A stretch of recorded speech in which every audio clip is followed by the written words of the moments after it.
تاسو ته پته شته دی چې افغانستان اسلامي امارت خپله ټوله بودیجه د خپلو عوایدو نه ترسره کوي. سره له دغه کمزوري اقتصاد نه ډېرې قوي پروژې په افغانستان کې روانې دي. کار ورباندې شروع دی چې د خوشتپې کانال د هغې دپاره ښکاره یو مثال دی. افغانستان د زراعت په بخش کې د دانو په بخش کې تقریبا 7 میلیونه میټریک ټنه غنمو ته ضرورت لري چې د اسلامي امارت د راتګ نه مخکې 4 میلیونه میټریک ټنه غنم افغانستان خپل آمدن درلودل.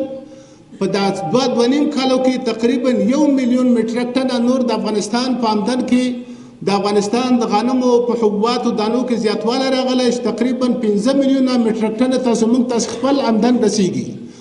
نو د خوشتپې کانال او دې ته ورته په پروژو سره به انشاءالله د پاتې 2 میلیونه به هم سر ته رسیږي. افغانستان به انشاءالله په نږدې وختو کې د دانو د غنمو په حساب باندې خودکفا ګرځېږي. او تاسو ته پته شته د سالنګ تونل چې د افغانستان د شمال 7 ولایتونه د کابل سره نښلوي، له هغه وخت نه چې دا روسانو جوړ کړی و تر اوسه پورې د دغه پروژې په ترمیم باندې شاید مختلفو خلکو دا پروژه اخیستلې وي، پیسې اخیستلې وي، خو هیچا هم داسې اساسي کار نه ورباندې کړی چې د افغانانو په ګټه تمام شي. د اکسیجن د کموالي د وجې نه به دلته مسافرو او مسلمانانو ته به تکلیفونه رسېدل، حتی خلک به د مرګ سره مخامخ کېدل. خو د چا سره دا غم نه و چې هغه پیسې چې د دغه تونل د ترمیم دپاره اخلي په واقعي معنی ترمیم کړي.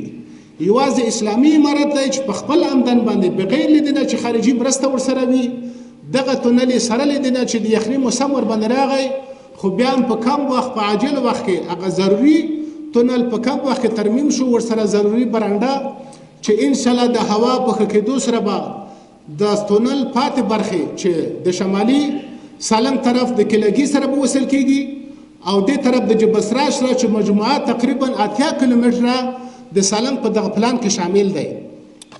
هغه خلک چې د اسلامي امارت د اقتصاد په بخش کې یا په نورو بخشو کې پرمختګونه ورباندې بوج وي، د پردیو غلامان دي، د پردیو په غېږ کې ناست دي. د سالنګ تونل چې خلاص شو د سالنګ هغه برخې نشرولې چې لا ترمیم شوي نه دي، وایي سالنګ جوړ نه دی، هسې طالبانو یو فیسبوکي نشریات شروع کړي. دا چې جوړ نه ده دا د سالنګ هغه برخې دي چې په پلان کې شاملې دي، خو لیکن د یخني د موسم د وجې نه پاتې دي چې موسم ښه شي په هغې به هم کار کېدلی شي. د شمالي سالنګ به تر کلیګي نسلېږي او جنوبي سالنګ به تر جبسراج رارسېږي. دا به انشاءالله اساسي جوړېږي. او د دې تونل جوړېدل ترمیم نه یوازې دا چې د شمال خلکو ته یې ګټه ورسېدله، په کابل کې هم تاسو ته پته شته چې په نرخونو باندې اثر وغورځول، د کابل ښاریانو ته هم د دې ګټه ورسېدله. عمومي سړکونه تاسو ته معلومات شته د بولدک نه تر کابله پورې څو ځایه په دې سړک باندې کار شروع دی. نور سړکونه د افغانستان باندې کارونه روان دي. د اسلامي امارت د پوایدامي وزارت هغه حلقوي سړک د افغانستان چې د کابل نه داسې ځي تر قندهار او هراته، بیا تر بدغیس، فاریاب، جوزجان، مزار شریف، بیرته داسې په سمنګان او بغلان باندې کابل ته ځان رسوي. دا خو هسې په پروګرام کې شامل دی. که مکمل جوړېدو ته ضرورت وي د سره به جوړوي، که ترمیم ته ضرورت وي ترمیم کوي به یې. خو د دې نه علاوه هغه سړکونه چې ولایتونه د یو بل سره نښلوي، د مثال په ډول باندې پنجشیر پروان ته راځي، پروان کاپیسا ته ځي، کاپیسا یې خواته لغمان او جلال آباد ته ووځي، لوګر میدان ښار ته ووځي. دغسې سړکونه چې ولایتونه یو بل سره نښلوي، کابل میدان ښار د بامیانو سره نښلوي، دغه سړکونه هم انشاءالله د فوایدامي وزارت به ترمیموي وي او جوړوي به یې. د واخان سړک چې زموږ تاسې دپاره ډېره اقتصادي مهمه پروژه ده، د امیرالمؤمنین صاحب له خوا نه اجازه شوې ده، په هغه باندې به کار کېږي. انشاءالله چې زموږ تاسې سرحد به د چین سره د تجارت په بخش کې وصل کېږي. زموږ تاسې هغه تاجران وروڼه چې د هغوی مالونه د ځینو ملکونو له خوا نه او په خپل وخت کې اجازه د مال نه ورکول کېږي، دومره مال وځنډېږي چې د دمرش د وجې نه حتی هغه خلک خپل مالونه هلته پرېږدي، دومره جرمانه دومره ټیکس هغه یې ورباندې راولي چې نور تاجر ته د هغه مال راوړل په ګټه نه تمامېږي، خپل مال نه تېر شي پرېږدي.